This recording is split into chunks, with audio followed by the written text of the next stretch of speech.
Tyler. The fuck? I'm doing the intro. Yeah, Oh man, you gotta give me some warning.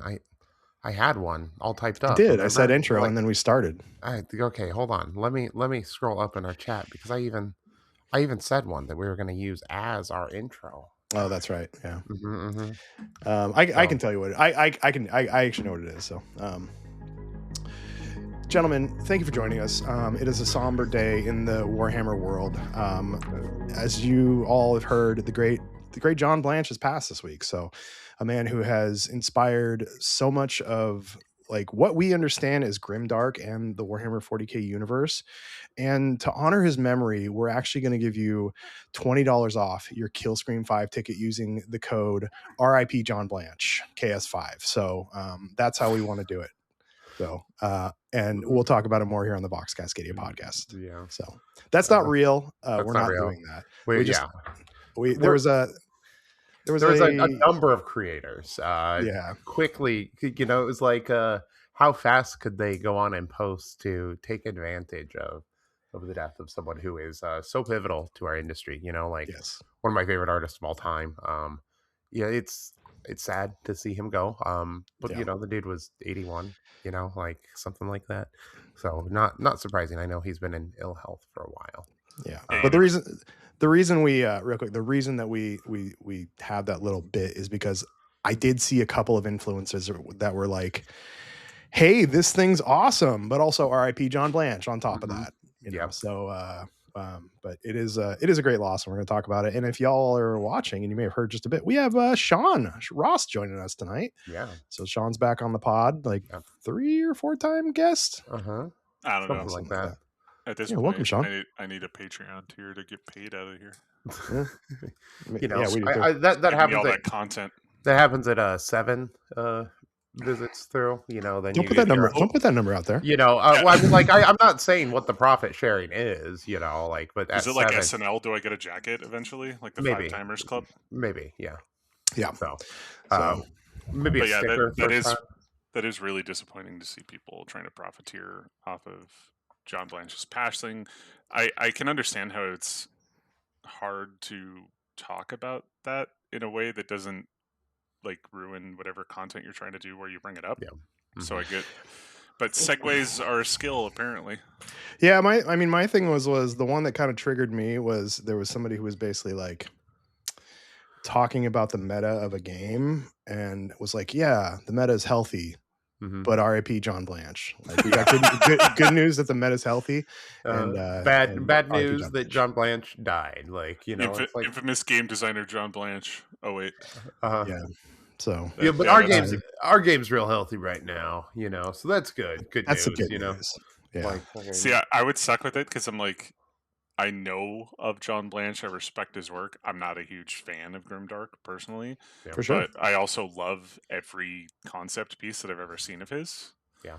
So I'm just like, that it sucks. But also like time comes for us all. I feel in those moments, I feel more for, not for us, because who gives a shit? I feel more for their family. Mm-hmm. Like, hopefully he had like all of his plans in order. It wasn't something that like hurt other people or made things difficult. Because this, as some, like, if I think about my own mortality, that's what I would never want. Yeah. So those are the things I think about for sure. So actually, I have a good example of someone who did recognize it through their social media, and I think this is a very good sentiment. So if I could read this, our community has lost a legend. If you're following this account, you've likely heard the news already, but earlier this week, John Blanche passed away. Regardless of how long you've been in this hobby or if you recognize his name, I guarantee you're familiar with who John is as well as his work. The striking artwork of the Emperor skeleton sitting upon the golden throne. That is John Blanche piece. Remember how Games Workshop said that the 11th edition launch box was a homage to the older edition's art? That's one of John Blanche's pieces too. The recent 11th edition trailer, full of references to his work. Other outlets have gone into greater detail about the impact of Warhammer, the industry, and Grimdark as his style, so I won't belabor those points any further. Instead, I want to focus on how his artwork was some of the first representations of what Warhammer could be. When I walked in my local comic shop the first time as a child, I don't know if I would have walked away from those first blister packs if his work hadn't drawn me in. I've attached to this post some of my favorites of John's work that I grew up with, both out of appreciation for the man and to try and convey how oversized of a fingerprint he has left upon the setting that we love. The world is lesser with his passing, and I hope he can rest easy. May his work inspire others for many years to come. Damn, that was perfect. Absolutely. Who did that? And Max, actually. So it's Vox Cascading Instagram. So she actually that was Max's words, which I think that's a great way to do it. No, that like gave me like the feeling of like, if I win, I pass, I hope that I can get something even close to that. That was like exactly what some, like, as artists or people who care about communities and put back in and things like that, that's literally all you would ever want, is that kind of impact. The ability to inspire other people and push them forward is like, that's why we create. For real. Yeah, and she didn't even put in that we got KS5 tickets on pre-sale. Like, you know, we're gonna have a moment of silence for John Blanche at KS5. Yeah, absolutely. But no, I mean, I think that it's so let's just, I mean, talk about what John Blanche is like to each of you, and just kind of how he kind of inspired you and in the game. Like Tyler, I think, I don't know, I feel like a lot of your art style comes from that. Yeah, for sure. You know, like John Blanche has been a huge inspiration to me, like ever since I saw his artwork back when, you know, I was getting into it in the early codexes. He wasn't like so prominent. Obviously he was doing, you know, the second edition box, which was when I got into it. But like he, you know, I was playing Eldar, which was like not really his thing, but like there'd be little pieces. You can't escape his art when you start to look at Warhammer. And then like looking at third edition, you know, like he really like took Warhammer and like refined its style, like gave it so much of that gothic element and that influence on there. You know, like the way that he draws stuff, I feel like really it speaks to the nature of Warhammer, right? Like it's not clean, it's not perfect. You don't see every single detail. A lot of it's like, what the fuck is this on there? What's going on here? It's more about the expression and the feeling. And I think that that's like so much of what Warhammer is to me. It's about like the expression of this fantasy universe that's been created, you know, and we all kind of take part in, and like through our miniatures and gameplay, we all contribute to the world building, you know, and like to the ongoing narrative of this thing. And I feel like his art is like so fundamental to that, in that creation of that setting, and like that we all cherish, even if like they've kind of departed from that style. The echoes of it remain, and they will forever remain in it, right? Yeah, I think you see like just even if you just go to the warhammerart.com and look up John Blanche's artwork, there's a lot of like just a lot of the iconography that carries itself through, even if you have Primaris Space Marines and they're all super clean, and you know, the heavy metal style of painting and stuff, like where a lot of that comes from is his artwork. And I really think some of the coolest stuff that's carried on what he did in the earlier works is when you have, say, like the new boxes coming out, the 11th edition, the Armageddon box, is an homage to his art from second edition. But even like the Black Templars, in last edition, you had I can't remember what his name was, but you know, there's that Black Templar Castellan, which they sculpted, and they made a sculpt based on his art. I think it's you know, I prefer a cleaner style myself, but I really appreciate what comes through in those pictures, and what his artwork did, and you know, part of the reason that we're here today. You know? Absolutely. Yeah. You know, I think even Max in our private chat had said that he's part of the reason that she was talking to us like to this day. So I mean, what his art was helpful in bringing a lot of us together, and a lot of the friendships we have these days. For sure. Oh, Shawn, you said that like his style wasn't really like, that's not how I am as an artist, but also at the same time, when I came into this hobby, I came in it from a different avenue than most people, just because I come from a video game background. And when I fully delved in, and like, because that's the process, you find an in with Warhammer, and then it's like, you either like AOS or whatever, and I was into Warhammer 40k, and anybody who gets into Warhammer 40k when you're a newbie on it, especially now, is it's like you start with the thing that interests you, and then you go deep into the Horus Heresy, and it's the coolest shit ever.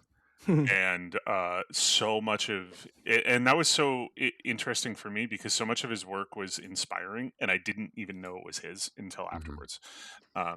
There's so many pieces, and he's created this like mythos around the lore in the game that still impacts everything that they do at the company, even though like that might not have been what they officially wanted. It's like he forged a creative direction for Games Workshop that lasts to this day and will last well beyond him. uh like he lives on through this setting because he is a part of this setting. Yeah. He is that fifth chaos god, you know. um and there's just so many pieces of his that like I would look at throughout the years where it's like, yeah, no, I wouldn't have designed it that way, but the emotions that he's able to invoke with his work make my brain just light up with constant ideas. I loved the idea that you could never say no to an idea in Warhammer. It probably exists. Yeah.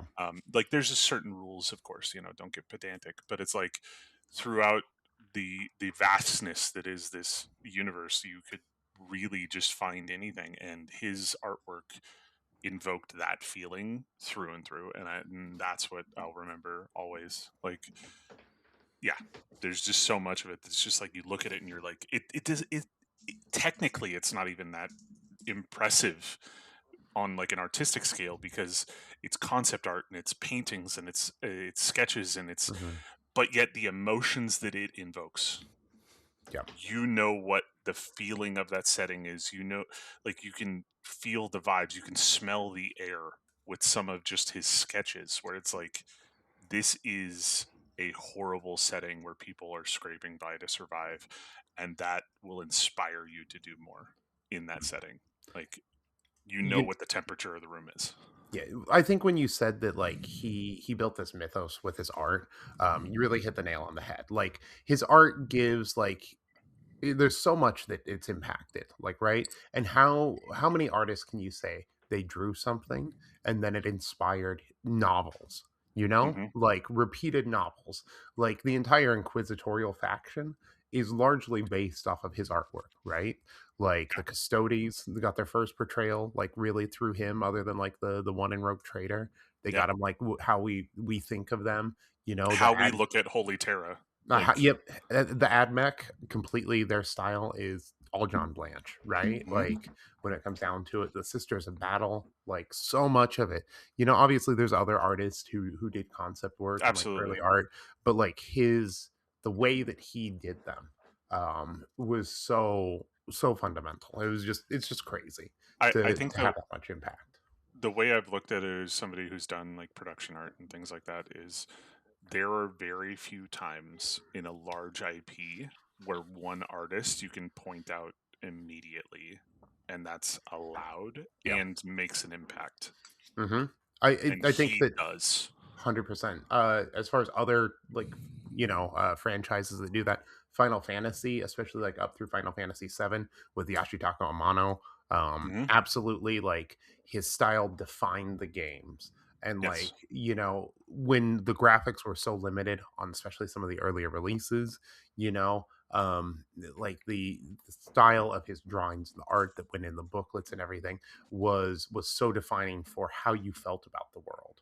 Right. Yeah, it's kind of interesting you bring that up because it's like you think about it from like a fantasy or role playing or gaming sense. Like there's like a pantheon of artists, you know, like Akira Toriyama even, where it's like their work transcends the medium that they're working in.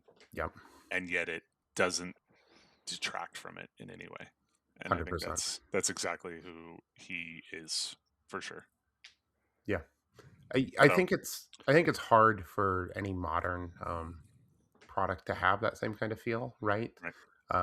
Especially because everything's done like designed by committee, right? It has to go through so so many approvals and refinements, finishing artists, and everything. Some person at the board goes, "We should add some more vents to the armor," like, and that's how you end up with, a lot of the stuff that came out in 8th edition. Like, but that's just a huge credit to Games Workshop as a company too. Is they knew what they wanted. They didn't know how to bring it to life, and here was this man that they trusted, and it just lightning in a bottle. Like 100%. That could easily be a part of the reason why they're so big today, is because finding an artist like that often can be the catalyst for a lot of different companies or studios. So, we lost a legend, but for sure, his impact made an impact, and it's not going away anytime soon. Never. Yeah. Well, on to happier things. Sean's joined us. So Sean, let's I think last time we had you on was early March, maybe right before the Cascade Clash. Yes. Tyler and I attended and did mildly okay. But hey, you got best overall, you dick. I did get best overall. That's right. Yeah. So yeah, you're like, I did mildly okay. Just I was even shocked by that. Yeah. Wow. Well, because it's like, I don't know how BCP works. I just put in the numbers, and I was like, oh, it's Chuck. That's cool. Sweet. That was a surprise, but great event. What have you been up to since then, though? Working on a lot of stuff for ABC Studios. Something that I've told you guys about, I haven't really had a huge opportunity to talk about, is we work with the main. We've partnered with the main production designer for Dropout TV. And we're working on various projects for everything that he's involved with. A guy named Rick Perry. I was not aware of who he was until I told some of my my partners at ABC, and they were just like, "What? Oh my god!" Because they're big into D&D, and I'm not. And but we work on some stuff for Dimension 20, which I can't talk about, and then some stuff with another program that Dropout does called Just Roll With It. And we've been working with them pretty much since March, or right before then. And it ranges from 3D printing, set design help, all the way to miniature painting. So it's been very busy because we all have our full-time jobs, but it's been really rewarding. Oh yeah, that's awesome. That's really cool. I think the ability to work with someone doing such cool stuff in the role playing and tabletop space in a different aspect than wargaming, right? The D&D crowd's a completely different scene, for tabletop, and we love them. There are brothers from another mother, basically, in the hobby. But yeah, it must be real cool to see what they're doing. It's some of the stuff I hopefully we'll link social medias, because I'll be sharing that stuff, and we'll be making a website and everything here soon with a gallery and stuff like that, because some of the behind the scenes stuff that we're privy to and will be slowly drip fed out, because we have to wait for it to release, because they have to film and everything, and you don't want to do it early. Just Roll With It, we can always talk about, because we're not under any NDA for them, but we like to give them that lead, so we don't talk about any of it until it goes out. But just some of the stuff that we've done for them, past projects where it's it started as a D&D setting, and he'll send me files, and I'm working on sets and minis and just a mix of things like Greeblies and all that kind of stuff to just dress up whatever he's working on. And then it turns into this huge project, and I'm painting the boss monster for the campaign, and or they just did a one shot where it's cyberpunk cars through a race scenario, where each turn of combat moves them along, and they're driving in tunnels, and we had to print a train, and a subway train, and all these things, and I had to build a battle mech that was part cyberpunk, part Wall-E, with death rollers on it, they crunched up vehicles, and just the variety of stuff that I'm able to create when working with him is just so cool. And then the other part of it that I really find rewarding is because when we work on this stuff for our hobby, especially like me, I push my details and my stuff towards a display level. But when you're working for television production, you don't get that leeway. You're painting for a camera, and you're painting with, like, if you're lucky, 2 weeks. Mm-hmm. But most of the time, it's like, especially some of the stuff that Rick's given me, which I would love if Rick saw this because I'm gonna give him a hard time. But it's like Rick, he will hit me with like, "Hey, I need this in like 4 days," and I'm just like, "You're paying for that rush, so I'm gonna get it looking good, but I'm not happy with this, and I'm gonna make sure it looks." I always make sure that it looks good enough for my own standards. Mm-hmm. To push out in that time frame, but it's like, God, I would love like another 3 days on this. And some of the stuff we've created just looks so good, and I've learned how to like really paint towards like camera presentation. Like, you're not focusing on undersides, you're not focusing on tiny details, you're focusing on like the concept, the selling, the setting, the vibes. And then the other part of it that's been really rewarding is like, with this last project we worked on them with, we brought in other painters with the studio because their regular paint team wasn't available. And being able to be that like overarching manager where it's like, I'm giving everybody their tasks based on what I know they can do, and I'm giving them feedback, and I'm doing like basically like live lessons and small little classes with each of them, because I want everything to be the quality that I want it to be before we send it out, and pushing them to meet my standards has been really cool, because I'm watching them grow as artists, where it's like, day one we're giving like a 3-hour lesson on how to like finish a model, and then like day 3 I don't have to do anything anymore. They're perfect. So it's been so cool. I can't wait for you guys to see it. I want to touch on something you mentioned about like painting for TV.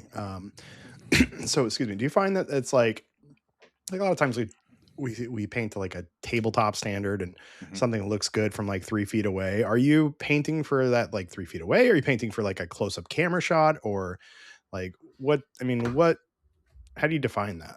It's both. And that's exactly the conversation that I've had with our artists while we're in the garage and working is, the way I've described it to them is, you're gonna, every shot with these shows, because I do my research and things like that, is you're gonna get like a 30-second to 45-second little quick panorama that's really close. And then everything after that is going to be that 3 feet away, probably an over the shoulder shot, those kind of things. And then the set design matters. So like, I ask a lot of questions where it's like, where's this setting and all these things. You have to make sure you're super contrasting on your colors. You have to make sure they pop really well on their details, and you have to make sure those raised like higher up surfaces are pushed to like a much better detail. But then like, your color scheme choices are very particular in just in base coating, because you want to make sure that every material kind of breaks up the model, so then when you're looking at it from far away, you can tell exactly what it is. Like, something that we painted recently was like a minotaur, and it's like, he's got a mace and he's got a shield, and it's like, you got to make sure there's like a lighter flesh tone because there's fur in spots, so the fur is going to be really dark and that'll break up the pieces. And then like bronze and gold and things like that, but then their leathers have to be really dark because, again, it breaks up a lot of pieces. And then we need a pop of color to bring some visual interest, but it's supposed to be Greek inspired, so we're going to use a lot of reds.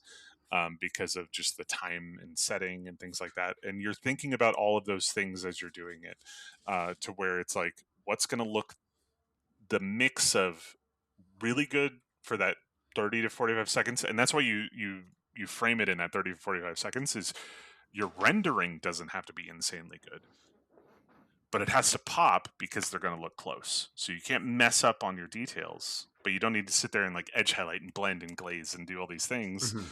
And then from far away, it's got to have a lot of contrast to look really good as well. Now, have they given you guidelines for the colors? Or is it based on like a character? Or do you get like any kind of like concept art or anything? Or there's some that you're just picking your own colors? So it's a mix depending on what we're doing. So like, if it's a character for one of the players, there's very specific concept art. There's a internal wiki that has like artwork that they paid for and stuff like that. They have Hero Forge mock-ups of the characters to show like exactly where each color goes and everything else, and you have to match that. You have to match it. And when we're working on those, like I'll have my best painter work on that, and then I'll finish them every single time just to make sure that they're punched up to that level, because when I'm doing those, I want the player to geek out on what they're seeing because it's them. Yeah. But then when it's like a boss monster, same idea but less. Like you can explore with the colors. You're doing what looks the best to you as an art. Like he gives me that creative freedom. Rick does, because we've worked together for a while now, and we trust that process. But like I push those to what I think is good and to the same standard. And then there's like certain monsters, like one of the ones I can't wait for everybody to see that we did for this like really gross setting. It's so gross and it's so fun, and it's going to make everybody laugh and be grossed out at the same time, like full on like The Thing levels of body horror mixed with like super dumb comedy, which is just Rick's style all through and through. But it was just like the setting was very like fleshy and green, like bright green, fleshy tones as well. So it's like, what's going to pop against that? And it was like, his suggestion was like banana yellow and red for one of the monsters, and then like Dodgers gray and blue for another one.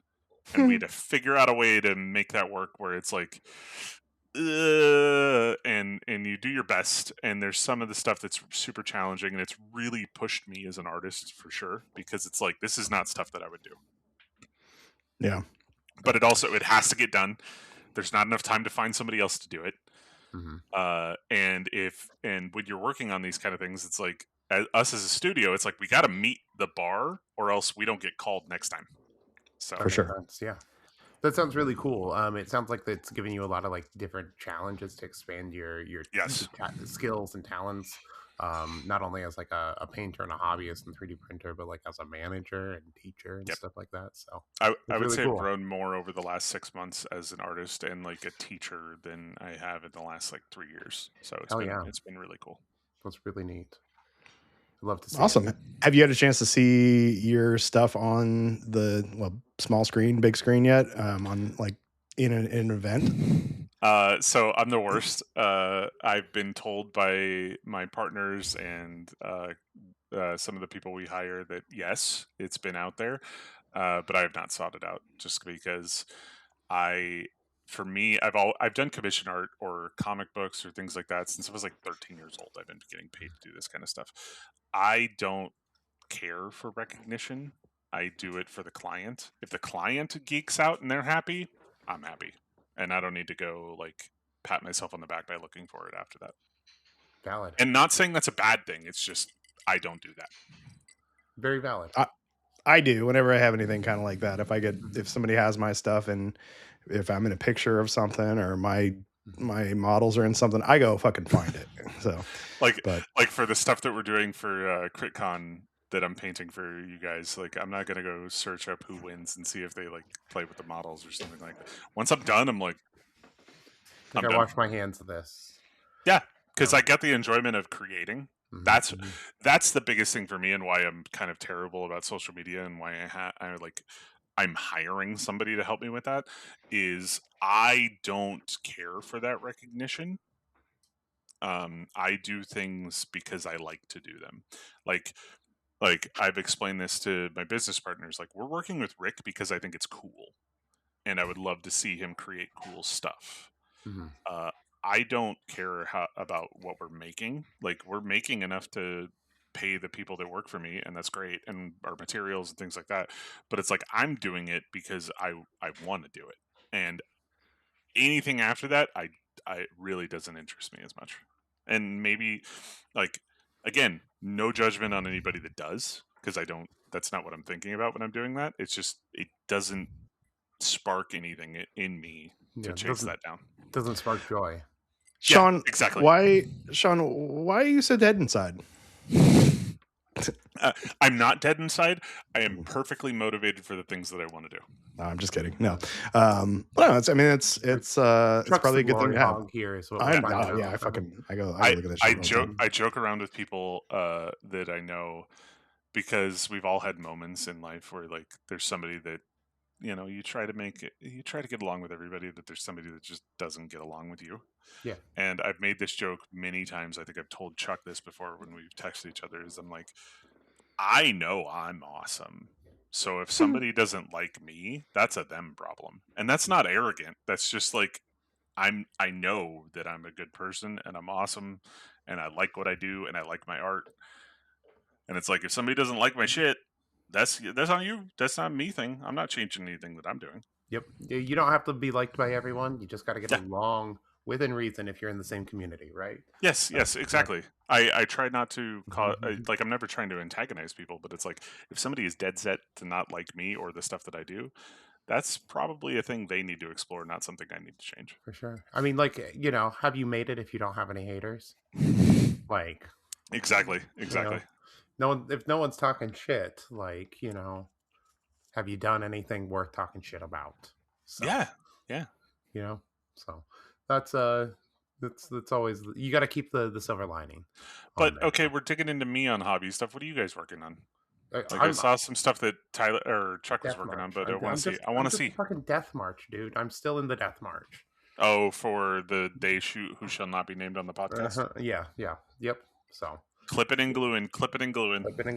You know, like, just always clipping and gluing. Like, anybody who thinks that it was sweatshop labor, the answer is yes. Yes, yeah, absolutely, 100%. You just thought it was a Malaysian sweatshop. Turns out it's in Eugene. He's in Eugene. He's in fucking Salem. I'm in Kaiser, Salem. Kaiser, Salem. Yeah. So. I've been doing some Nemesis stuff. So I got the it's in work in progress. The Red Terror. I've been working on that. I was in an airbrushing kick this weekend, so got all the base coats down on the Red Terror. Box art as usual, looks gorgeous. As usual. Put your hand up so it focuses. And then dude, that looks sick. Thank you. What are you gonna do? Are you doing like a gray for the basing? What are you gonna do? Maybe probably I might do most of my basing is like a tan with gray stones. See, I'd love to see like that battlefield gray that they did for the Hivestorm stuff, with like some bolter rounds and things like that in there. Like, maybe like some acid pools. You know, like they're pre-digesting. This is actually a wild kit. So if you've seen this kit, they've got the little dude. What is that? It's a statue that like. He's bursting out of the ground and knocking over. But the wild thing about it is when you assemble this, so he's got these little spines on his tail there. Yeah. Or like on his tail there. Well, you actually, if you don't want to use this statue, it's not integral part of the kit. You actually like slide the statue, one of the spines into the guy's chest. Cool. So it's fully sculpted. So if you don't want to use that for your basing, you don't have to at all. It's a really like when I was putting it together, I was like, how the fuck do I put it? Because I was just trying to like set it on there. And like, I finally realized that you slide a spine into the middle of this guy's chest. Just like a really interesting way to build the model. And I like that they're not making it mandatory. And that like, if you don't use that piece, it's going to have a void on the model. That makes sense. So good with their kit. Yeah. They're getting amazing with their kits. I was going to say the same. And like, they were probably very aware while they were building it that it's like some people are going to play this for 40K and maybe they got a different basing scheme and they're not going to want to have to like kit bash this fucking thing to like not include a statue because like they're doing things that don't include a statue. Yeah. Like they've really put that thought in there, but it's like that statue though, the statue is pretty fucking cool. Like that would make me rebase all my Tyranids to be like, like, oh, they're going through a hive world and like destroying everything. Like how many? That's when you hit up your buddies and like, hey, do you got any Cadian bits where you like create some acid pools with like an arm, you know, like that. That's so cool. On the Nemesis front, I've been working on the Zote, so just got the airbrush colors down on this guy. Are you gonna like lock in all the green parts to like I don't know. I might just run I like it. I like where he's kind of at with the green. Because he's got, I like how bright he is in some spots, and I may just throw a wash over the top of it. I don't even know if I'd throw a wash over it. Like I'd figure out a way to like break up some of the sections, like maybe do it by hand, like a light, like a thin layer, like not a wash, but like, you know. I was thinking maybe even just like an oil wash so that I could just wipe it off the top, just to get some more depth in the inside the scales. I've moved away from oils so hard, it's bad. Ooh.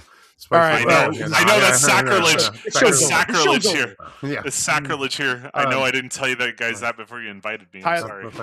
If you're just listening, Tyler has walked off the set and wow. Tyler's heading towards my house right now. Yeah, he sent me a location ping so I don't sleep tonight. On the way, you know, BTA 8 hours. Now I think you should hit it with like some like pinks from underneath, maybe, or like a purple. Well, I have it. It's hard to, you can't really see very well through here. I do have I do everything underneath from purple. Post some pictures on the social media. Follow along if you watch the podcast. So I do actually do everything. Even the bottom of the Red Terror has purple underneath it, because I do purple underneath everything. Purple's a great, like, dark, or even like a royal, like that royal purple from Proacryl. Like, oh, that's such a good fucking undershade. Yeah, I use purple or Payne's Gray are fantastic undershades. I would say the 3 colors from Proacryl that, like, I don't even use Proacryl, but I'm like anymore. But like the 3 colors that I love the most from their entire line are Payne's Gray, Royal Purple, and Mahogany. Fantastic colors. Like, those are the 3 where it's like, I can do anything with any other paint if I have those 3 included. My go-to purples. So it used to be Phoenician Purple Air from Citadel, but now it's actually Broodmother Purple from the Army Painter, their airline. Those Army Painter 2.0, like, they've been stepping it up. Like, it's still, I'm not ever going to use it, but like, good job. Yeah, absolutely. Biggest change in paint ever. Army Painter to new Army Painter. I've just been on AK, and like, also anybody who has like any qualms about AK because of the stuff that they've done involving like World War II, blah blah blah. They donated all that money to charity, so don't. Yeah, I mean, like, comments. I did. Unfortunately, the charity was a neo-Nazi charity, so that it wasn't. It wasn't. They wasn't. You know, all of these fucking paint companies suck. Yeah. Like, Vallejo's owned by private equity. Fuck you. Like Monument, the guy that owns that. Oh wait, he's not a great guy. Give it a 3-second pause before I say this, and so you can edit it out. Maybe. I'm not editing anything. I don't edit anything. So Citadel. I mean, Warhammer paint. They got a new pro range coming out.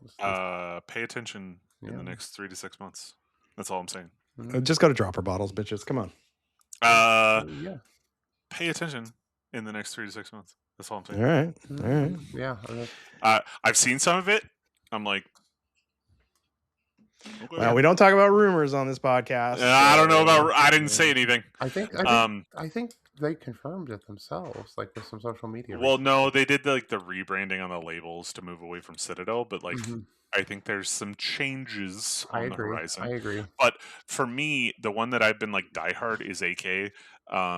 Their acrylic line is so good. The Gen 3 Here's the so thing. Good, though. The Gen 3 is incredible because you have the matte quality, but it's like a gloss when it comes to like durability. Yeah. Like, that's why you like some of the Army Painter or Warhammer paints, is like they're super durable. Like, AK's paints are extremely durable. Then their quick gen line, which is like speed paints, contrast paints, whatever you want to call it, incredible. All of them are matte. They use like some weird additive in it. All of them are matte. And then I just picked up their new washes. Craziest fucking thing I've ever experienced. I gloss varnished my models before I put the washes on them. Because as you do, they were matte afterwards. That's crazy, honestly. Like, there were parts of the model that were still glossy, and then all the guns and stuff were still matte. And I was like, what is going on? Because it, like, no pooling, everything was perfect. You got all the color tone and oh, it was so good. No, like AK is my favorite. Primer is garbage. All of the paint I use is AK, like for the most part. Yeah. Like, it's all AK, oil paint for the most part. Yeah, their oil paints are they're so top tier. I mean, so you mentioned solid. You mentioned Pro Acryl, and I actually, while we were at Mox, we're going to talk about Mox a little bit. While we were at Mox this weekend, I actually picked up this set this past weekend. Yeah, how is that? I don't know. I haven't even opened it yet. Wow. As a true hobbyist, you spent $85 and you haven't 72. touched it. You stuff through your airbrush, like, that's perfect time to test it. One of my favorite things for contrast is through the airbrush. Oh, yes. Oh my god, contrast through the airbrush is such a delight. So that's one of the things that like I picked up as a skill for the TV production stuff is like I'll do like base coating or like I'll prime everything white and hit it with a contrast paint, and then it's like, okay, you don't want it to look like you just did slap chop on it, and I'll go through with a brush and like a huge step up. Like if I'm doing like a magenta, I'm going like straight like lilac pink, and I render everything with the brush, right? Then you take like a magenta through the like a contrast paint through the airbrush, and you set it really low, right? And you thin it a little, and then you go through and you like, when they're like you're barely touching the trigger, and you kind of hit all those transitions over the brushwork. Oh my god, it hides it all and it looks so good. It's that unifying wash. Color toning is like one of the skills that like people don't use enough, like to hide quick paint mistakes, or especially on like terrain and stuff, or like, oh my god, yeah, like a quick color tone will fix all of your like weird fuck ups, or like shitty borders and edges and stuff like that. There's so many tricks to making stuff look better than it is. Yes, like, and it looks what was a mistake before looks purposeful now, because it's like, why would you go over it? You're creating all this tonal variety, and like when people think about painting leather, where you're creating like all these layers and interest and all these things and textures, it's like you're doing that.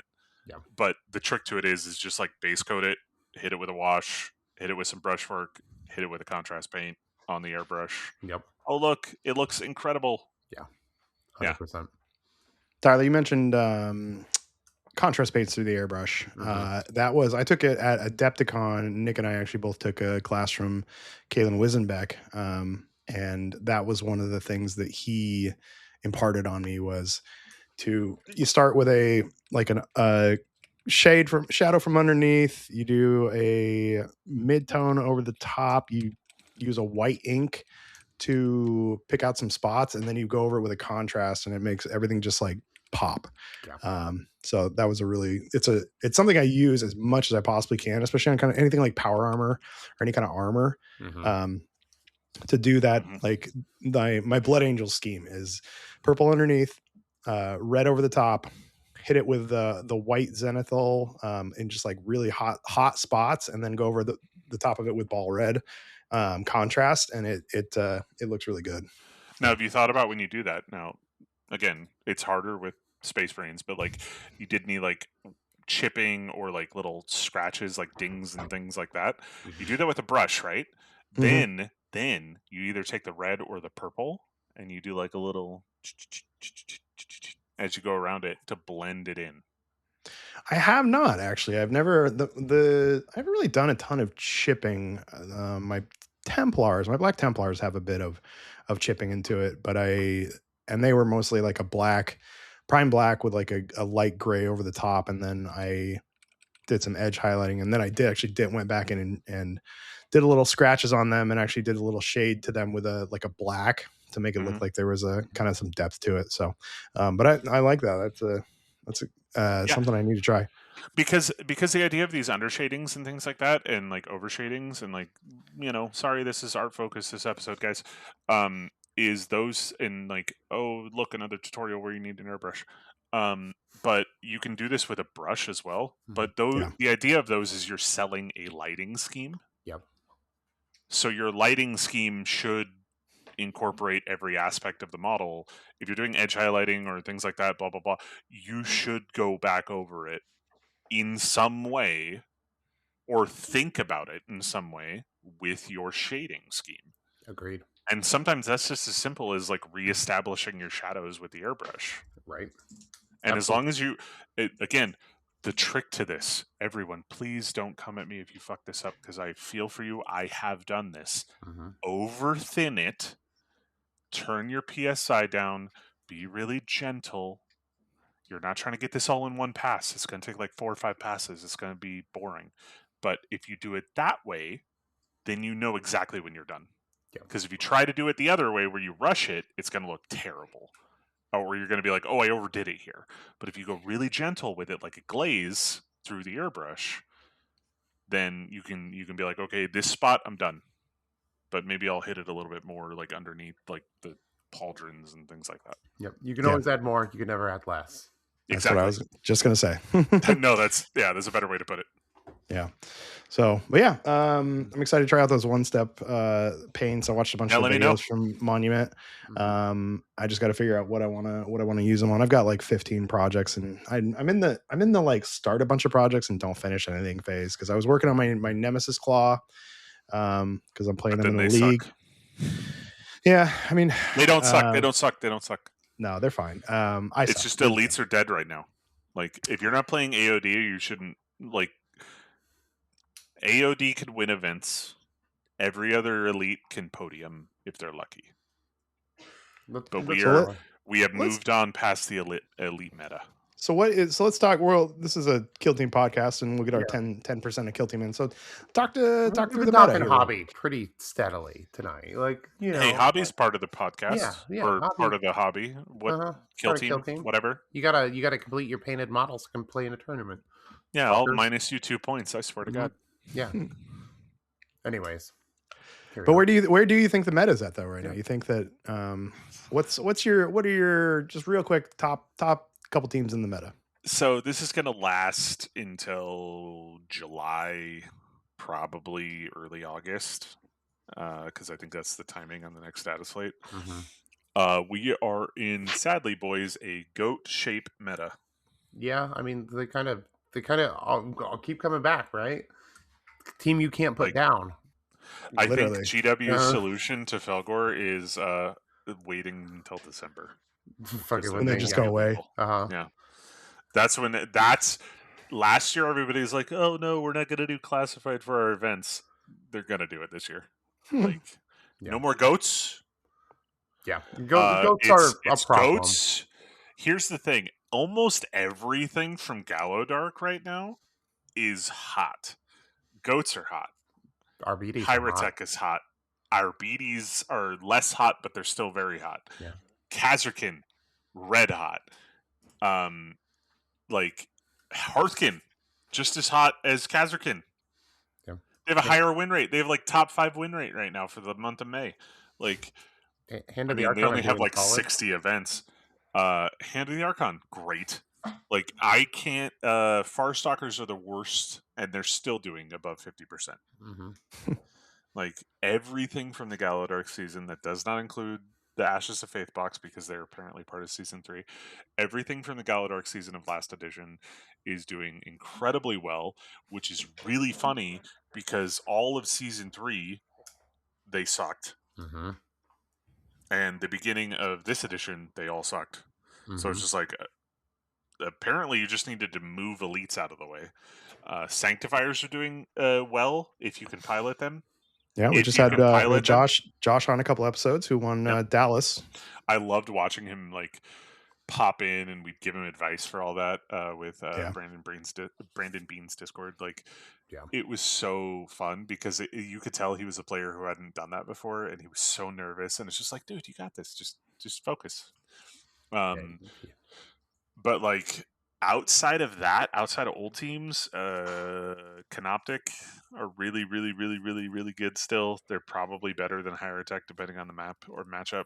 I would say they're like, we're within a 5% delta with those two teams. Blades of Cain are fun, but then Felgor exists.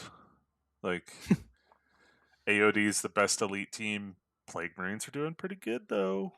The the hard thing with these kind of meta discussions is it's like we're looking at a global meta, but what really matters is what your local meta is. Like if everybody's playing elites in your local meta and you don't want to play elites, you need to figure out something that beats elites. If you're playing in Oregon, you need to figure out something that stops balls to the wall at your face aggression. So you're not going to play something like Salvagers because they just can't handle that. They're more of a strategic, oh, you're waiting this activation, I'll punish you for it. Farstalkers, same idea. That's why they don't do well in our area. I do think that the meta down here has gotten a little more cagey, but we do have some standout players that are exceptionally aggressive. You know, and they're your best players. Well, you know, some of them. Like it's you, it's Tristan, Mike Mello, like Emily. Like yeah, I haven't seen Emily at any events recently, but also same idea. But it's like the aggression works, but again, you play to the meta you live in unless you travel. If you're traveling, here's my advice: play a Necron team or a Felgor. Well, you mentioned Mike Mello. Let's talk Mike Mello for a minute. So we a couple weeks ago we had the May Mox Mayhem at Mox Boarding House here in Portland, Oregon. We're gonna do a little baby recap. It was awesome. Tyler and I hosted really the event. Awesome. First time I've ever been to Mox. So we pull up, we load in through their dock and everything, and we get in there, and it was nice. They gave us their entire. We thought we were going to be kind of sequestered over into the smaller area, and they gave us the whole big play area. So we were able to spread out. We had 24 players, right? 24 players, yep. Yeah, and so everyone was able to take up their space, and Shawn walks off into the void. That looks so funny with the green, with like the fucking filter on the background. Looks so funny. But yeah, like we had 24 players, and we got to, it was a casual tournament, so we set up a bunch of fun boards. We set up 2 Descent boards, right? And then we had a couple Into the Dark boards. Beta Decima, which everyone hated. They regretted requesting that. Everyone who got it was like, oh, this fucking board. People voted. They voted. They asked for it. Maybe next time you got to buy a ticket to vote. But then we set up so we have long team here, and then we also have tall team, which is like an extra tall version of Chalmath. And so I thought to myself, why don't we make tall team long team? And so I cut one of my old city boards in half and stuck it long ways, and people played that with the zip lines. A lot of good feedback on that. And then we had 2 Fronteras boards, which is like the Nakmand or Morok, right? Plus a few other things, like a couple of the buildings from Volcus, and Octarius CQB, which was set up by the Smalls for the first time, which they had an interesting take on it, which was really cool. It's just it's cool to see like other people like come in and set stuff up. A lot of people showed up early to help us set up. We had Tanner, Jed was there early. Who else? Both the Smalls, Mike, Matt and Ivan. Connor popped by. William Klaus and Ishani, his friend who played. And actually, they got tournament. It was their first tournament. They brought Raveners, some pride painted up Raveners, and they unfortunately got on the Beta Decima board for their last game. So, how'd Steven do? Steven Webb, was he there? I'm hoping. I hope he's making a splash. So, for reference, Steven and I went to high school together, and like we were good friends back then. Yeah. But I'm almost 40, so it's just like I like watching him learn to play Kill Team. And Steven. So Steven brought his Fiesta inspired rattlings. Yes. That's right. Yes, that's awesome. So he went 1 and 2, won the first game and lost the next 2, but he's his rattlings they've got like his Ogrins have I think they're big. They're big orcs, and then they're Gretchens. Do you guys have pictures of this? I don't think I have any pictures of his. Do you have pictures of his? Is he on the Discord? Like, we need to see this. This is sick. He might be. He's in the Vancouver crew, I think. So yeah, I'll bug the Smalls and figure it out. But that's awesome. No, I was following along with the tournament on BCP, and of course Chuck messaging me for rulings. Yeah. I didn't message you for a ruling. No, it was you did a few times in Discord. I asked Discord generally about the one weird interaction, and the ruling was basically like, well, there's no actual real rule. This is just how we play it. Yeah, we're gonna let y'all talk. But anyways, Mike. Apparently, we tell lies here. I'm not telling any lies. I specifically remember telling you, if you keep disagreeing with me, there will be consequences. Yeah, but that's just because you're like your ruling was, and actually I was asking about it in Discord. You were the one who texted me about it and asked, like, you texted me. I have the texts. Okay, take a look. Yeah, I got you. Want the receipts? We'll get the receipts posted. Only for the Sam Cillian like Patreon tier. There you go. That's fair. That's fair. But Mox Boarding House is one of my favorite places. I know Mox is great up here in Seattle. I haven't been to the Portland one. The Portland one, the Mox one in like Ballard. I've been to the one in Ballard. I think there's two up there. I haven't been to the other one. The Ballard one's awesome. The one down here blows it away. Like, and I'm not just saying that. Yes, it is. I'll put up pictures. It was custom built out to be this like amazing. I heard the bathroom there is incredible. It's the nicest bathroom I've ever been in. I think. like somebody was a buddy of mine who's like barely into Warhammer. He's like, I stopped at this place. It's like a Warhammer store. Yeah, and they have like a chandelier in the bathroom. Dude, no, for real. Like you've been playing Warhammer under a chandelier. You know, like you ever played Kill Team under a chandelier? No. You know, my problem is I've never played at a Mox where I'm not like. Not sober. I'm not sober by like round 3. So like those bathrooms always are killer. The bathroom was so nice. So many lights and shiny things. And I mean, that's fun. It's part of the reason we did it in Mox is because they got good food and good drinks. Yeah, I'm still bummed that I missed the whiskey tournament you guys did like a year ago. Yeah, absolutely. Rum. Yes. Yeah. Still. We'll just have I'm not diabetic. I would have been like, didn't somebody buy a barrel? They did. Somebody did actually, like $1,500. Like me and that guy would have been friends. Yeah. Absolutely. But no, Mox was a fantastic host. We'll definitely do more. And it was awesome for me because I think half the people that were there had never been to Mox before, and we're like, oh my god, this place is bonkers. Yeah. So we had a couple employees take the day off to come join us also. Yeah. Well, and that's a big thing about like what you as KTC does down in Portland and like what I try to do up here is it's like we're working in partnership with our stores. We're not working for them. Yeah. And the biggest thing I know for me, and I'm assuming is for you guys because we have a lot of like-minded stuff. We share these conversations that it's like these stores being successful is crucial to what we do in the hobby, not 100%. Just running events. Like we're not making money, but it's like we do this because we want the inclusion, the safe space, the people to have those social interactions. That's why I play tabletop games, is you get to meet people and you get to have those like-minded moments. And it's like without these stores, that would not exist as easily. It'd be people playing in their garages and like forming friend group cliques and shit like that. Yep. And you're a lot more selective because it's like, this is my house. And so being able to bring people into a place like Mox, which is an amazing business, like all of their locations are incredible. It's awesome because hopefully it inspires them to go there because like Mox does like board game tournaments, they do Warhammer tournaments, they do card game tournaments, and it's just a great place to go have a date.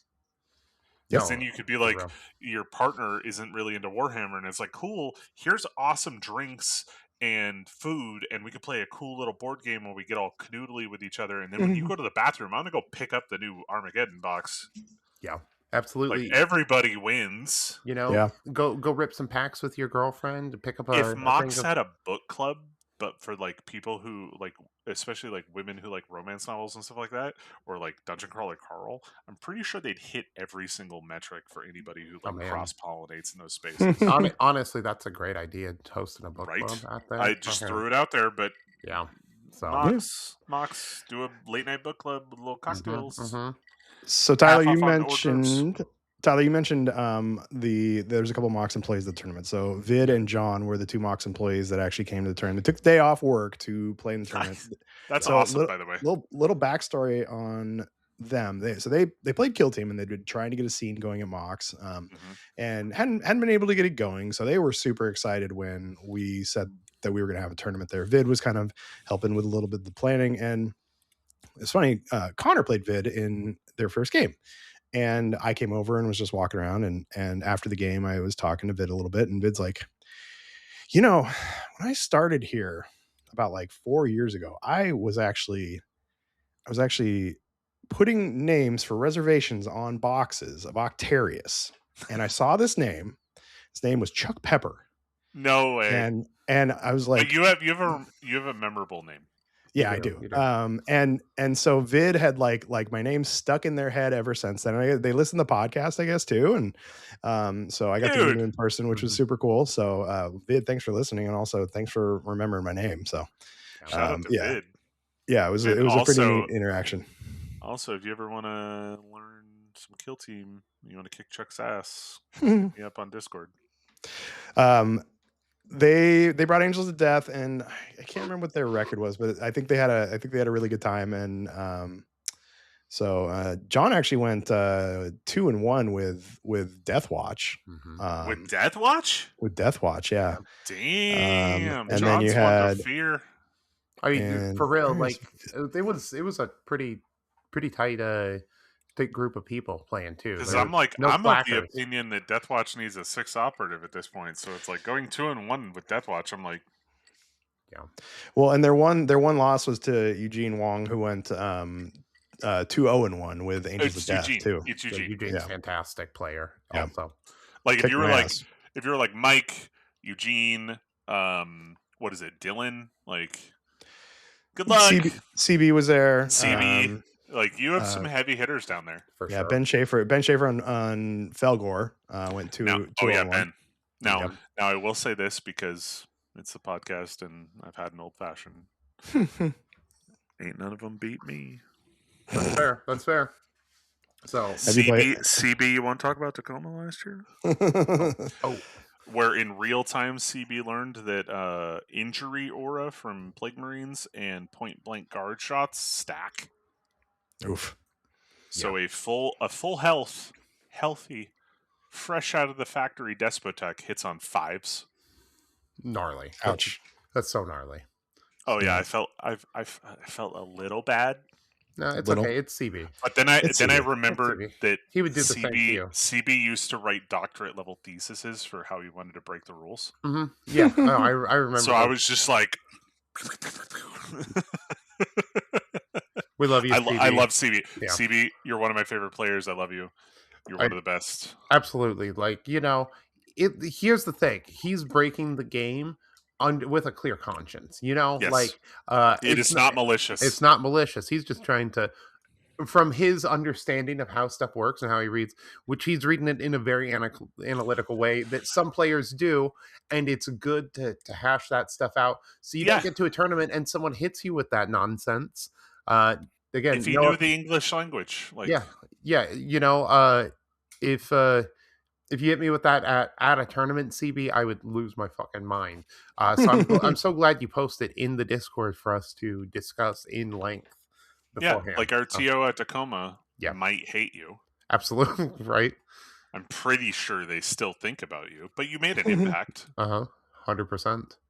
But, like, yeah, no, CB is one of those ones where it's like, there were so many, that's what I love about them, is there were so many rules that existed from, like, the second to third transition where it's like, okay, it's not in text, but this is the implied intent, which is actually an old guard thing that exists with GW games because it is true. Yep. Like, if that's the implied intent, not only am I right, they will confirm that I'm right if we push them hard enough. Yes. Because they're very, like, like that meme of like, hey, what day is it today?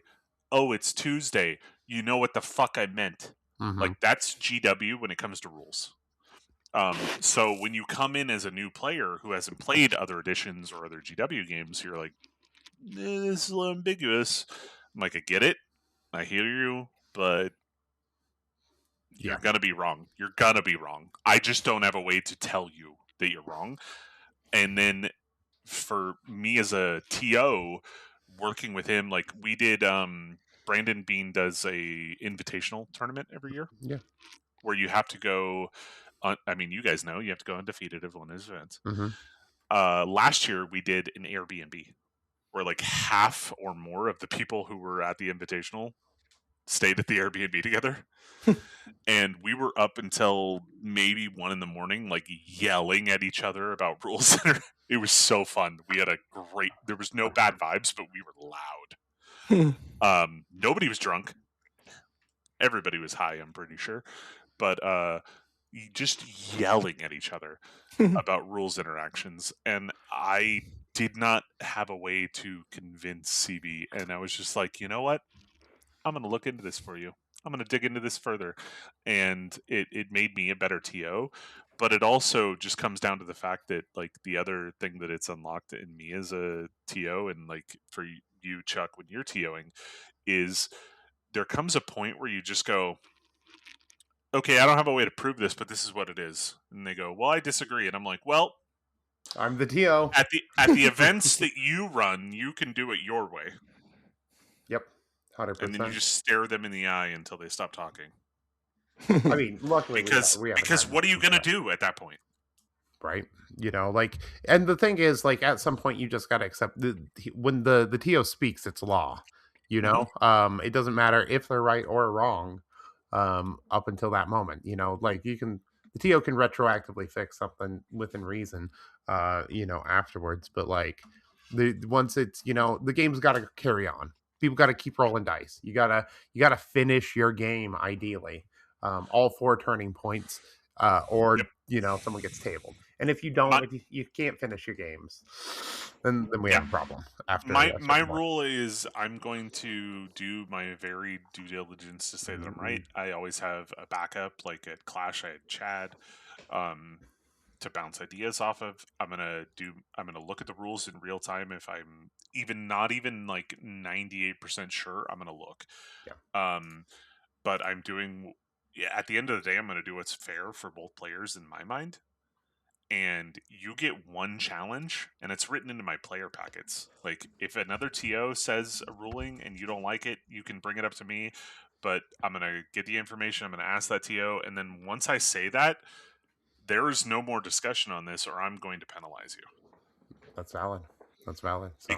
Because the goal isn't to be a jerk about it, it's to move the game along because we're on timers. Yep.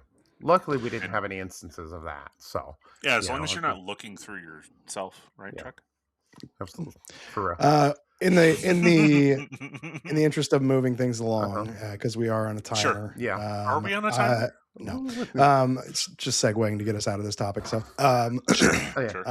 so Mike Mello, which is the region we got on this topic, actually played CB in the final. Yeah. And, nice. And won with Rekka Crew. We went 3-0.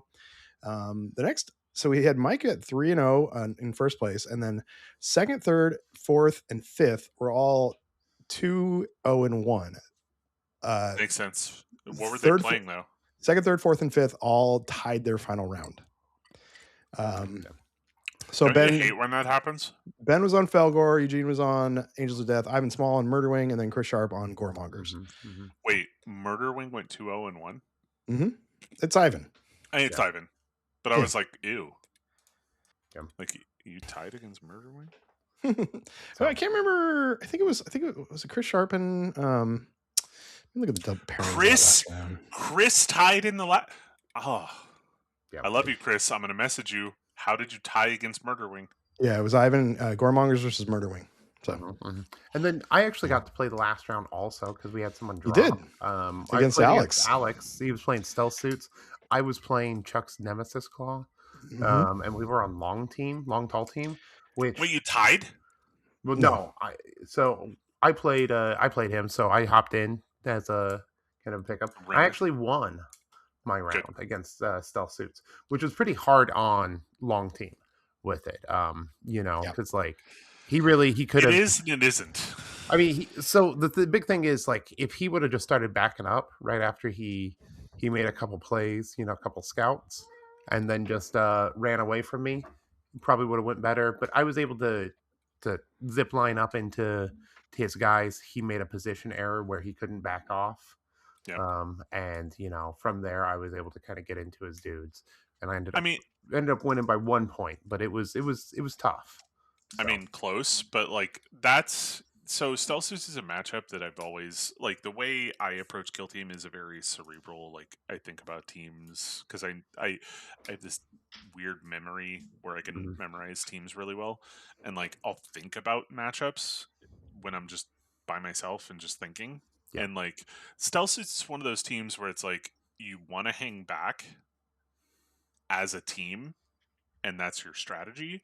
But what that creates is, because the way I think about it is like, okay, what's my win con? What's my weakness? And then the other side is, what's my win con? How do I abuse the weakness if I know what it is?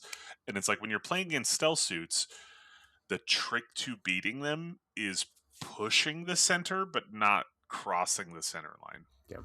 Because they're so weak if you're on center objective, but you don't touch the center line, because it's accurate 1 versus accurate 2.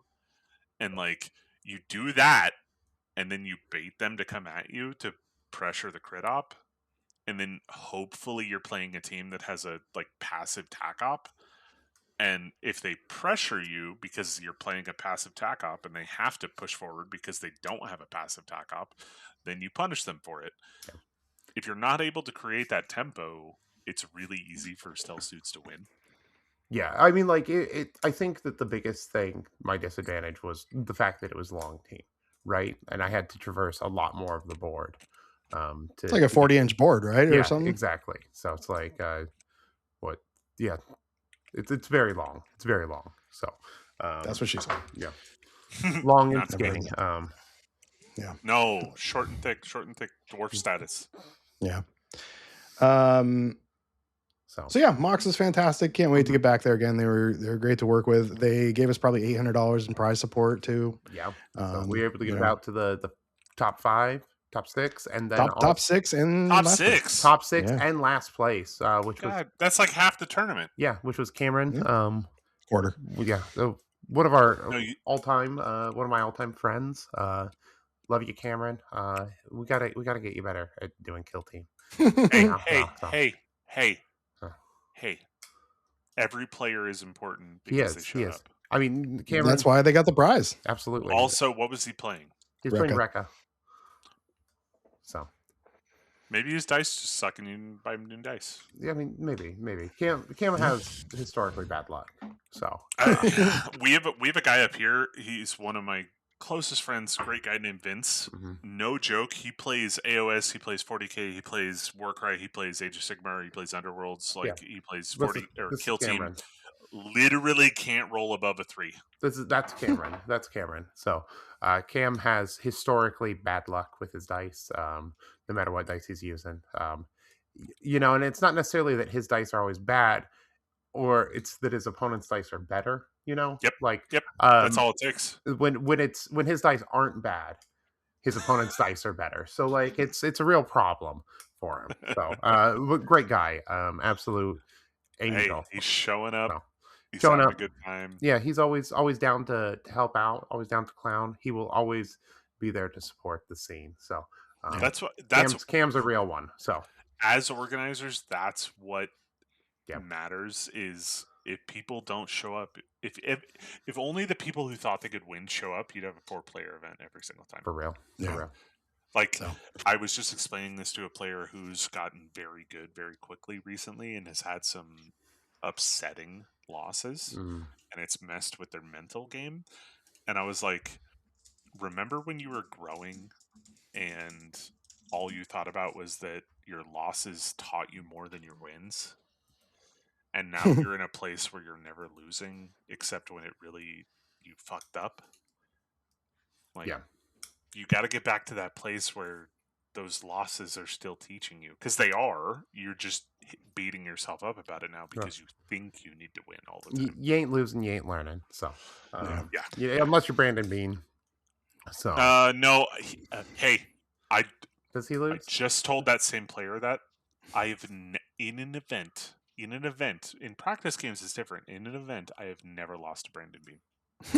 That's fair. So now, meanwhile, in practice sessions, I have never won against Zach.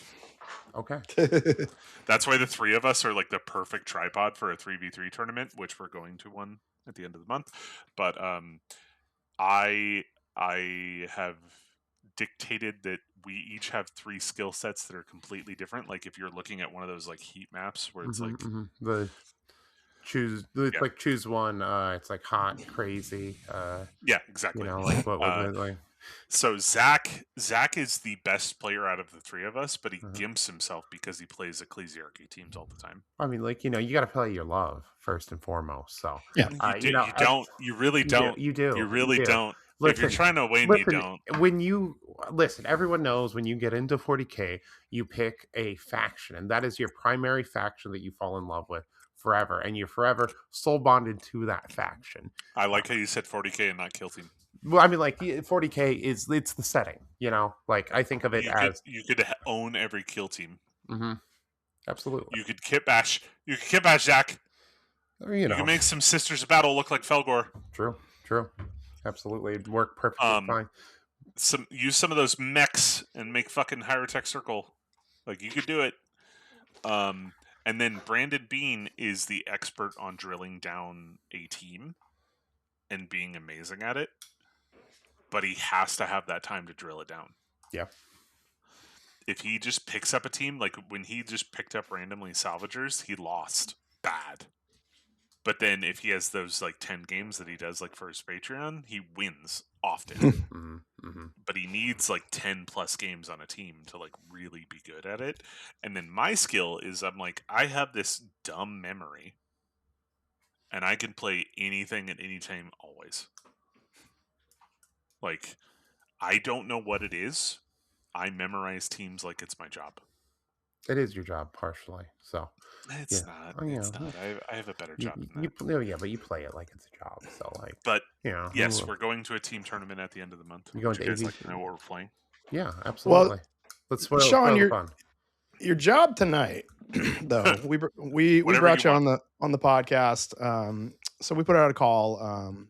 Tyler messaged the Kill Team Cascade Discord on June 1st, start of Pride. So and you pinged me and said that you wanted to come on and talk a little bit. And so that's besides all the just catching up and stuff, that's part of the reason we wanted to have you on. So let's talk Pride. Okay. This is your time. So and also before we get into that real quick, if anybody else would like to come on and talk about their experiences with Pride, part of the LGBTQ community, come on. We want to hear from other voices other than ours, and we want to try and use our platform, like Tyler mentioned in the Discord message, to elevate some voices that aren't just white males, straight white males. So as a non-straight white male. Okay. There you go. So for me, I've had a very interesting life. Worked in gaming, spent a lot of my time online. I wanted to branch out into in-person activities. I don't know exactly how I got into Kill Team. It's all blur. It all happened very quickly.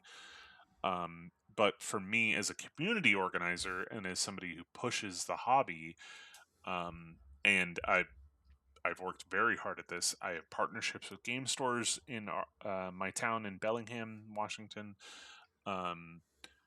My big focus is that, like, for me, I'm bisexual, and it's like, sure, I'm straight passing. I'm a white dude. I can get by. I wanted to create an environment where every single person who walked in felt safe, happy, and included, and can make friends. 100%. That is all I cared about all the time. I tell people, like I'm not one of those communities where it's like, we don't talk about politics. I'm like, no, I talk about politics, and if you disagree with me, you're probably not welcome here. Yep. I mean, because to me these days, politics is a moral decision. 100%. I think that's one reason we get along. We both, as organizers, have kind of founded our communities on this basis that it's radical acceptance, right? Yes. You are here, everyone's welcome here. We expect, everyone who is a good person. Yeah, we expect a base level of decency. Again, Not everyone, as we touched on earlier, you don't have to like everyone. people are going to disagree. Leftist, any kind of group can be factitious, right? Like, people are going to but a butt heads, moral but baseline yep, needs to be established, period. 100%.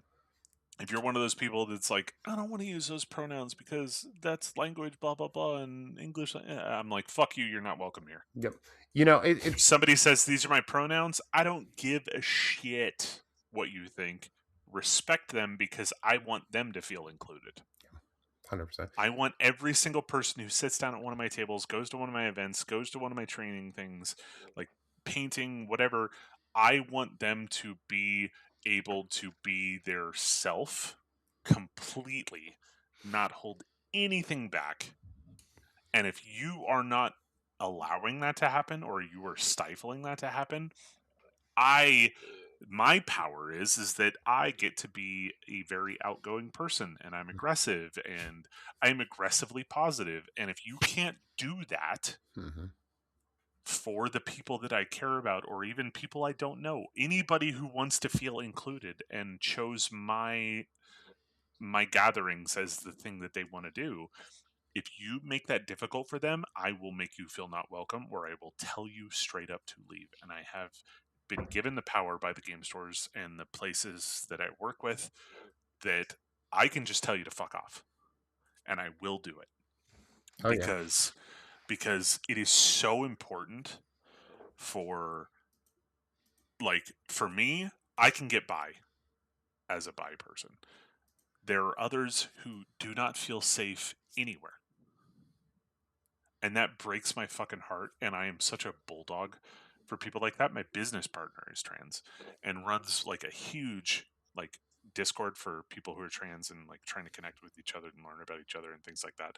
And like the thing that her and I do together is just like, if you are not an ally, you are an enemy. And sure, that's not great. That's black and white. But we're doing that because we have to protect the people who are involved. Yeah. 100%.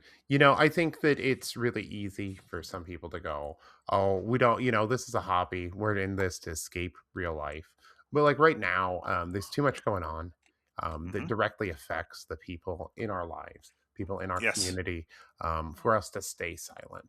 Like everything you do in this life to a certain degree is political, right? Yes. Warhammer is political. How you spend your money is political. Who you gather with is political. And the messages in the community that you build when you do those things, and like you commit a huge amount of time, like it matters, because like sometimes people come into a community and they may not be they may not agree with some of the politics that we have here.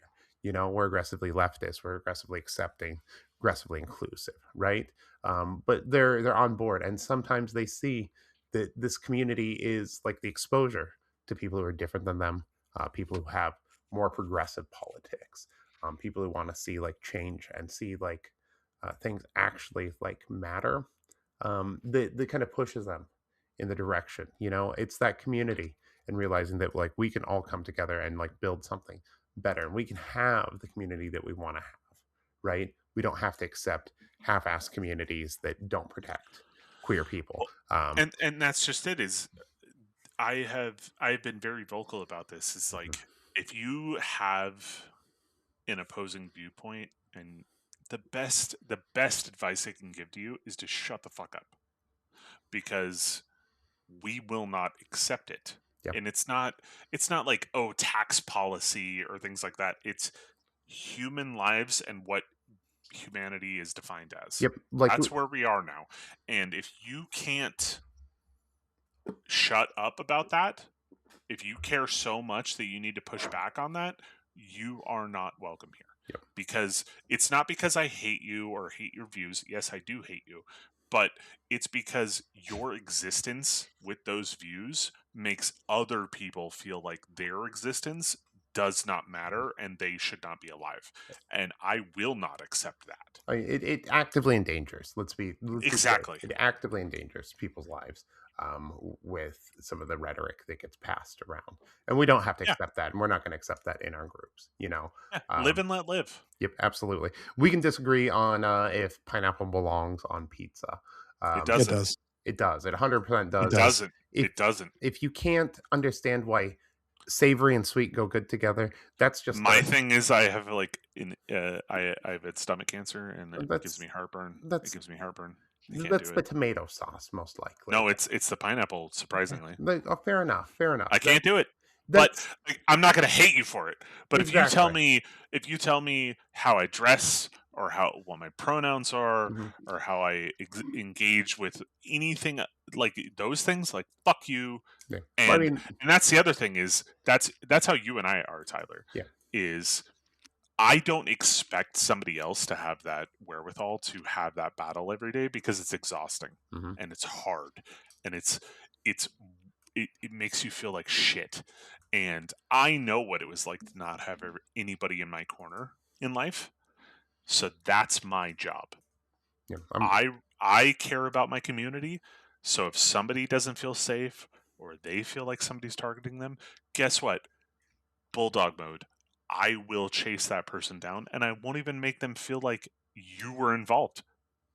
Yeah, I will do it for me, because that's what I care about. Absolutely. Because I want you to be you. I'm going to use my privilege to defend and protect on here. So, yeah. No, I'm very big about that stuff, and it's been super rewarding in our area. Like, we have we're a college town in Bellingham. We have so many people who come in, and they're like, "Oh, I want to experience 40K, but I've heard bad rumors, so I'm checking out Kill Team." And I'm like, "Kill Team's gay as fuck. Warhammer's gay as fuck. You can't. Warhammer is too. I don't play 40K, so I can't speak to them. But like Kill Team, we're gay as fuck. Yeah. You want to hang out with some questionable folks who wouldn't get along in our MAGA society?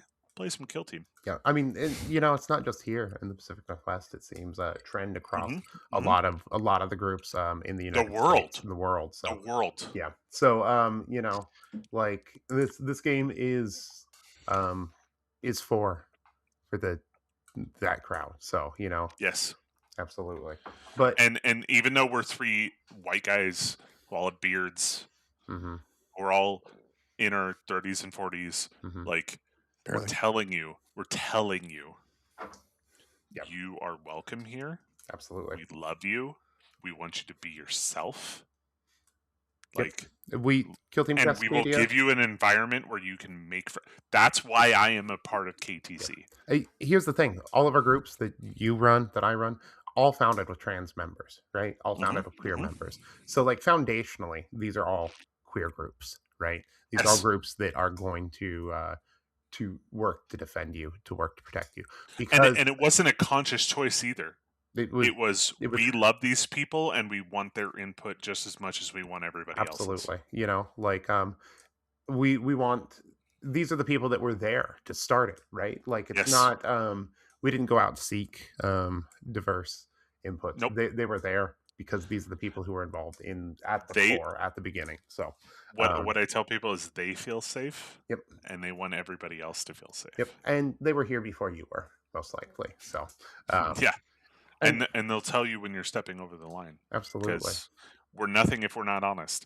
But that's my pride message, is it's like there are pockets of places where you can be 100% yourself and feel welcome and make friends and have a social interaction with people and meet in person and do all these like just cool things. It's so stupid, but I've told you guys this so many times. It's like Kill Team changed my life. Absolutely. And it's not the game, it's the people I met. And I will do this until I am not here anymore, that I will make sure that other people have that experience as well. 100%. I think that's a really good note to close this out on. We have gone a little bit long tonight. We are as we do when I'm here. We do. We do want to thank you all for listening to us. It means a lot on here. I know we've been a little bit heavy with a couple of our messages in the last couple of weeks, and it's going to continue to be heavy for this month because we have a lot of important stuff to talk about. Not just it's all love. It's all love. Absolutely. We love you. Good night. But first, make sure you check us out on all of our social media. Here, Painting Cave Minis for Chuck. I'm at Lowbrow Minis. I can't even remember our fucking social media. It's my own social media tonight. I went on so long. This there. We got Vox Cascadia. We got Spanaway for Connor, who's not here. He was too busy for us. Too busy to come on and hang out. Was he hanging out with his wife? Yeah, something like that. No, we told him we were going to talk about pride stuff, and he's like, "Ooh, not for me." Absolutely. Don't. No, I love Connor. Don't. No, that's not fair. That's the running joke, right? That he's the problematic one. You don't want him to have a MAGA fan base. Yeah, Connor hates women. Yeah, it's documented. Well, he doesn't hate women. He just doesn't notice that women exist when it matters. I'll play the quotes. That's core misogyny. At Vox Cascadia Podcast on Patreon, Vox Cascadia on Instagram and YouTube. And again, we love you. Good night. No. Also, for the after show this week, we're going to be playing Battlefield live tomorrow night. So you guys are going to get that, and then we're going to record that also. So you're going to get our live. What we're doing? Yeah, that's what we're doing for our after show. I got to buy Battlefield? Yeah, absolutely. So yeah. We're playing Battlefield 6. We get dropping some new weapons, new maps, and we're going ham on some bots in there. We'll be broadcasting ourselves live, playing, shooting the shit, and all of that fun stuff. So a little bit different than the normal weekly after show. So anyways, yeah. Battlefield 6 is dope, Sean. You should get it. It's like old Battlefield. It's good shit right now. So anyways, love you. Good night. Good night. So wait, we're not doing an after show? No, that's it. All right, cool. Yeah.